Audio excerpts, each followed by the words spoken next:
back the provisions that we already have. Thank you, sir. Thank you, Mr. Chairman. Senator Moody.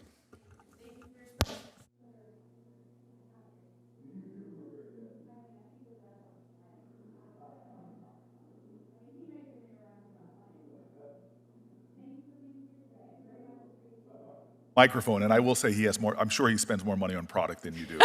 For sure. You can give me your tips later. Thank you for being here today. Very important hearing. Very important hearing. One of the things that we struggle with, I think specifically in the airline industry, is the understanding, as I come at other industries, coming from as Attorney General, one of our big challenges was we had consumer protection laws. Many of us had antitrust divisions. And when you're approaching mergers, acquisitions, you're always trying to make sure that there is meaningful, true competition, while at the same time, making sure you're never, as a government, selecting the winners in a market. Because that in of itself negates meaningful competition. And I was very frustrated with a particular case in the sense that we have, for those that don't know, and the American people that may be watching, we have legacy airlines, we have low-cost airlines, and then we have ultra-low-cost airlines. And we have two of our ultra-low-cost airlines with us today. Is that how you would describe yourself? Is that your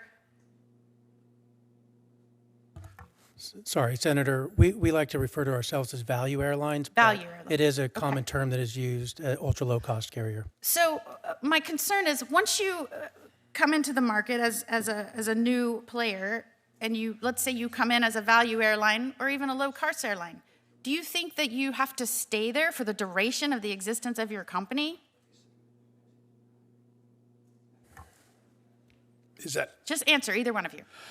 well? It is not uncommon for airlines to evolve. Probably the best example today is Southwest. Started out as low cost, and they're now evolving to offering and suggesting that they may have either other legacy or big network attributes, if that makes sense. Yeah, so I was very frustrated under the Biden administration when the Spirit and JetBlue announced that merger.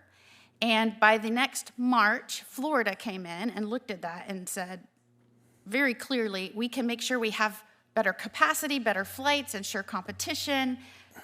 We announced a settlement. This was only probably about 6 months after the announcement. And the next day, DOJ announced they were going to fight and they were going to block that. The next day. It showed very differing philosophies on how to ensure competition and ensure that government was not picking winners and losers. Very different philosophies. And the reason we worked so hard on that settlement and announced that settlement was because we knew that one of those players was in financial jeopardy, and this was going to be a way to make sure that consumers could still take advantage of that capacity, and it might even present more competition for legacy airlines. I mean, that would be new, right? And something we would all want to see. And within a year, because the DOJ under Biden fought that was blocked. And then, of course, what we expected, Spirit filed bankruptcy. I think now they're on their second bankruptcy. I think I would like to, I'll ask Ms. Pinkerton, how can we ensure that government is not placing a finger on who wins and loses in competition among airlines? Well, I can't address your specific situation that you're talking about there, but I believe that something that is definitely an issue for all airlines are certainly what we're calling cost convergence. So we're seeing increased airport costs, we're seeing increased labor costs because we're paying our employees more. and we're seeing increased regulatory costs. So I think it certainly wouldn't be tipping scales to say we shouldn't be imposing additional costs on the industry. And also, what can we do for the entire industry? As I have said in my testimony, I really think a broken air traffic control system and an air traffic controller shortage is the most significant threat to competition because we're flying 10% less today because we don't have adequate controllers and adequate infrastructure. So that's our policy suggestion. If I had more time. I do? Thank you.